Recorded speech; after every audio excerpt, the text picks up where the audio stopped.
Universidade de Coimbra.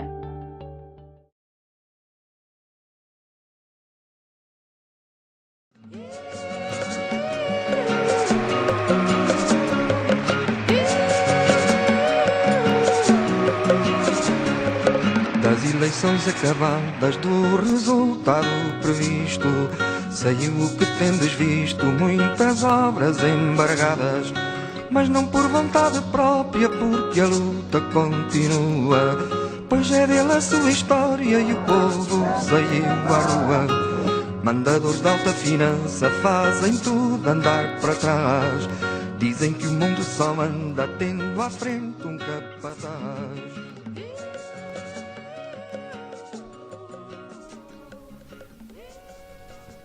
Tem aqui mais documentação. Obrigado. Espetacular. Então. Posso falar? Olha, cravos. Nunca percebi porque é que são símbolo da revolução. Não sei, mas pode ser que encontremos aqui a resposta. Vamos ver? A Constituição de 1976 foi promulgada a 2 de abril, no final do período revolucionário, pelo que ainda refletia as diferentes ideologias políticas presentes na Assembleia Constituinte, onde nenhum dos partidos tinha a maioria absoluta. Se, por um lado, garantia os direitos e as liberdades fundamentais de todos os cidadãos e consagrava um regime democrático pluralista, por outro, afirmava que o país devia abrir o caminho para uma sociedade socialista e reiterava a manutenção das nacionalizações e das opções económicas colocadas em prática durante todo o processo revolucionário.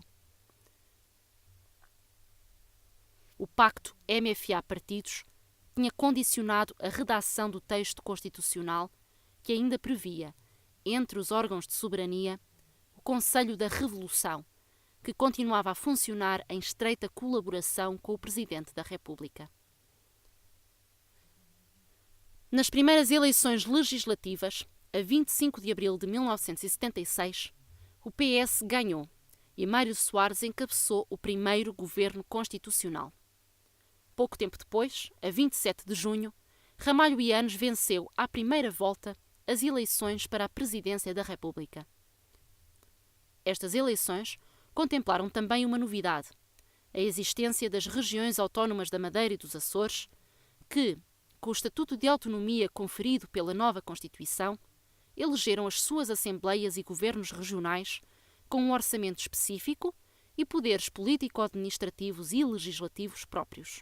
No final do ano, a 12 de dezembro, tiveram lugar as eleições autárquicas, tendo sido o PS, mais uma vez, a ganhar a maioria dos executivos de poder local.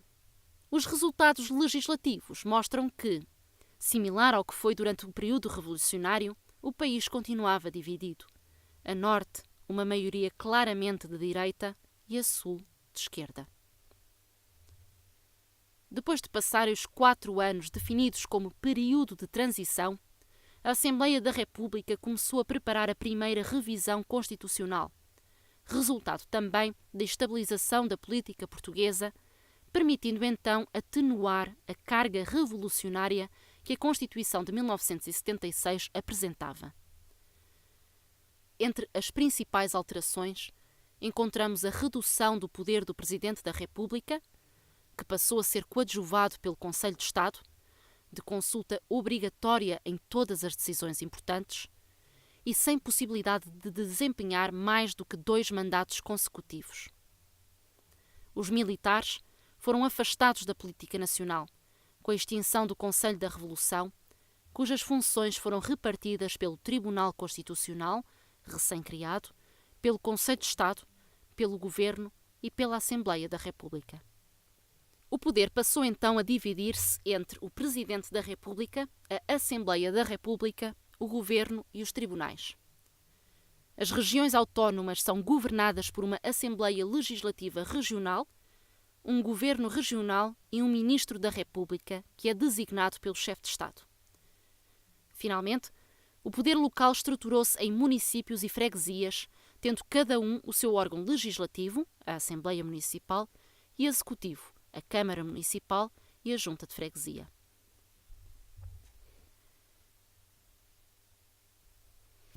Enquanto se fazia a construção política democrática do país, processava-se também a descolonização, não sem grandes momentos de discórdia, sobretudo no seio do MFA. Num primeiro momento, e para ir ao encontro das opiniões de Spínola, o programa do MFA via alterado o seu texto, pois logo na noite de 25 para 26 de abril de 1974, entre as medidas a curto prazo, em vez de constar a referência ao claro reconhecimento à autodeterminação e adoção acelerada de medidas tendentes à autonomia administrativa e política dos territórios ultramarinos, Spínola refere que Portugal é uma nação pluricontinental. A 10 de maio, a ONU e a OUA apelaram à Junta de Salvação Nacional que atribuísse a independência às colónias. E a 13 de maio, referia-se Mário Soares à realização de uma independência pura e simples, tendo o apoio da maioria dos partidos que surgiram depois da Revolução e dos portugueses que se reuniam em manifestações por todo o país. Assim, em 27 de julho do mesmo ano, foi publicada a Lei 7/74, que remetia para o direito consagrado pelas Nações Unidas de que todos os povos têm direito à autodeterminação e que isso incluía a independência dos povos ultramarinos. Ao MFA, acabava por interessar mais a resolução rápida do problema, não só para assegurar a sua posição a nível internacional, como a nível nacional, não esquecendo a célebre citação "nem mais um soldado para as colónias". A maneira como a transferência de poder foi sendo feita foi condicionada pela situação em que cada um dos territórios se encontrava. Onde havia guerra, foram primeiro feitos acordos de cessar-fogo, para depois serem definidos os interlocutores para as negociações, que deveriam incluir a maneira como se iria processar a transferência de poderes e quais as relações futuras de cooperação entre Portugal e estes novos países. Pouco a pouco, algumas colónias vão vendo concluídos os processos negociais, sem perturbações e reconhecidas oficialmente as suas independências. A Guiné-Bissau foi a primeira, à qual seguiram as independências de Cabo Verde e de São Tomé e Príncipe. No Oriente, Macau, território especial, viu definido um acordo para a transferência da sua soberania para a China em 1999. A forma pacífica com que os primeiros acordos foram feitos não se repetiu em Moçambique, em Angola e em Timor. No caso de Moçambique, os problemas começaram quando, depois de Portugal reconhecer a legitimidade da Frelimo para formar o governo de transição, surgiu um novo movimento, a Renamo, o que acabou por dar origem a uma guerra civil, que só em 1992, com o final da Guerra Fria, acabou por esmorecer. A Renamo chegou mesmo a contar com o apoio da África do Sul. Viva o povo de Moçambique! Viva! Parece que têm medo todos. Já não há administradores aqui, não há? Não é verdade? Ontem eram bombas inimigas que gritavam. Hoje é a nossa vitória. Em Angola, a existência de 3 diferentes movimentos de libertação, a UNITA, o MPLA e a FNLA, era reconhecida pelo governo português, que decidiu negociar a independência daquele território com representantes dos 3 movimentos. Mas estes 3 grupos não se entenderam e o governo de transição não funcionou. A FNLA e a UNITA abandonaram-no e Portugal decretou então a suspensão do Acordo de Alvor, que ditava as condições para a independência angolana. Acabaram por surgir em Angola 2 governos. O da República Popular de Angola, ligado ao MPLA e com sede em Luanda e reconhecido por Portugal, e o da República Democrática de Angola, sediado no Uambo e defendido pela UNITA-FNLA, dando também neste país origem a uma guerra civil que, mais uma vez, só se deu com o final da Guerra Fria a partir de 1989. O Tratado de Paz entre as 2 fações foi assinado em 1991, mas logo interrompido pela UNITA, uma vez que Jonas Savimbi não reconheceu os resultados eleitorais que davam a vitória ao MPLA. A paz chegou apenas com a sua morte, em 2002. Em Timor, a situação envolveu problemas bastante diferentes. Quando se processavam as negociações para a sua independência, o território foi invadido pela Indonésia, que o ocupou até maio de 2002, depois de confrontos dramáticos e muita pressão internacional. Das ex-colónias, retornam a Portugal imensos portugueses, trazendo consigo um novo problema. O que fazer com cerca de 500 mil de novos cidadãos no país? A maioria destes, para rapidamente escapar à guerra civil que se instalava nos territórios onde viviam, tinham deixado tudo para trás, sendo agora necessário alojá-los e reintegrá-los na sociedade e na economia portuguesa. Muitos destes vieram a ocupar casas e a tornar-se ativos membros das comissões de moradores referidas no episódio anterior.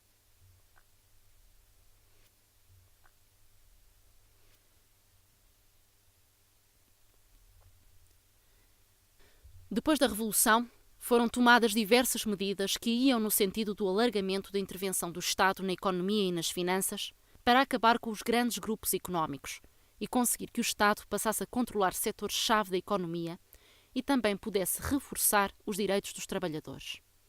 Desse modo, procedeu-se à nacionalização dos bancos emissores, como o Banco Nacional do Ultramarino e o Banco de Angola, tendo os seus acionistas recebido todas as indemnizações a que tinham direito.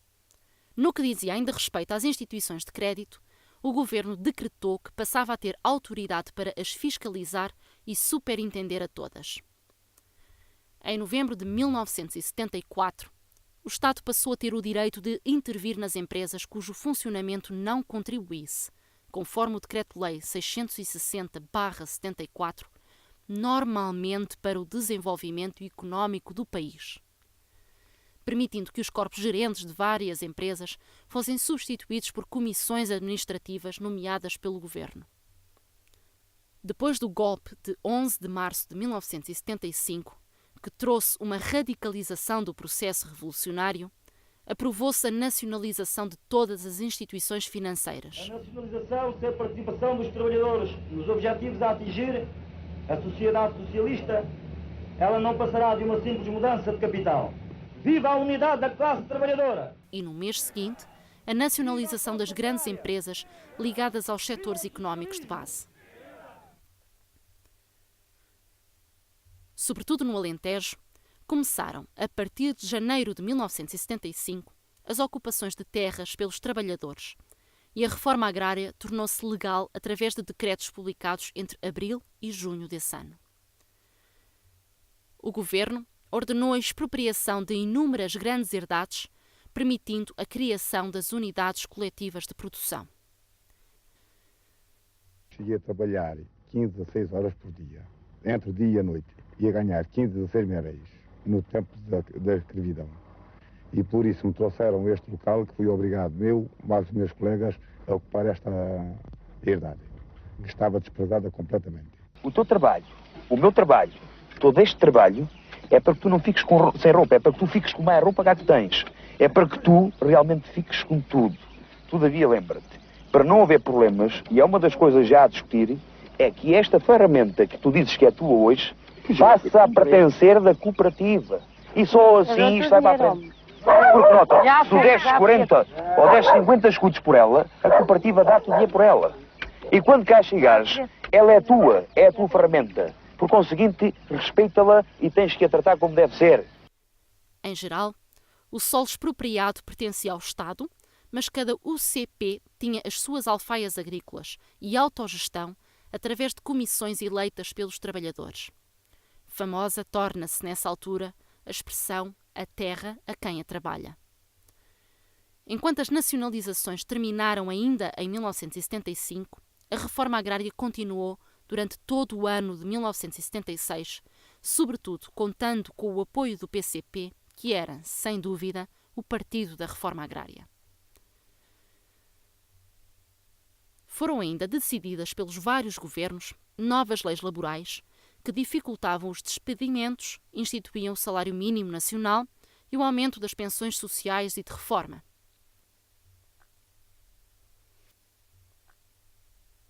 Ao mesmo tempo, e com a descolonização em curso, surgiu a possibilidade de Portugal integrar a CEE, atual União Europeia, iniciativa sobretudo do PS e, em particular, de Mário Soares, dificultada enquanto durou a instabilidade governativa que mesmo após o regresso das eleições democráticas, se manteve durante o início dos anos 80. Depois de alguns avanços e recuos, o processo negocial ficou concluído e Portugal, juntamente com a Espanha, que entretanto também tinha solicitado a adesão, assinou o Tratado de Adesão em junho de 1985, que definia a entrada dos dois países para 1 de janeiro de 1986. Com esta integração, o país via chegar fundos comunitários que muito essenciais foram para uma fundamental modernização do país. Acho que percebi porque é que o cravo é a flor da revolução.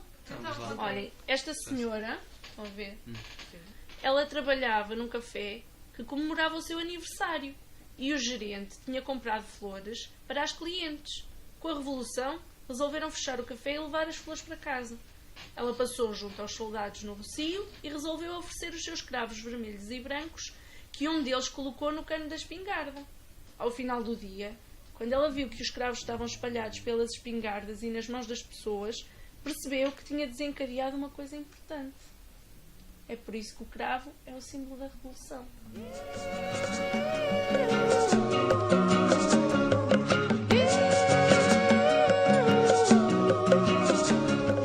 Das eleições acabadas, do resultado previsto, saiu o que tendes visto, muitas obras embargadas, mas não por vontade própria, porque a luta continua, pois é dele a sua história e o povo saiu à rua. Mandadores de alta finança fazem tudo andar para trás, dizem que o mundo só anda tendo à frente um capataz.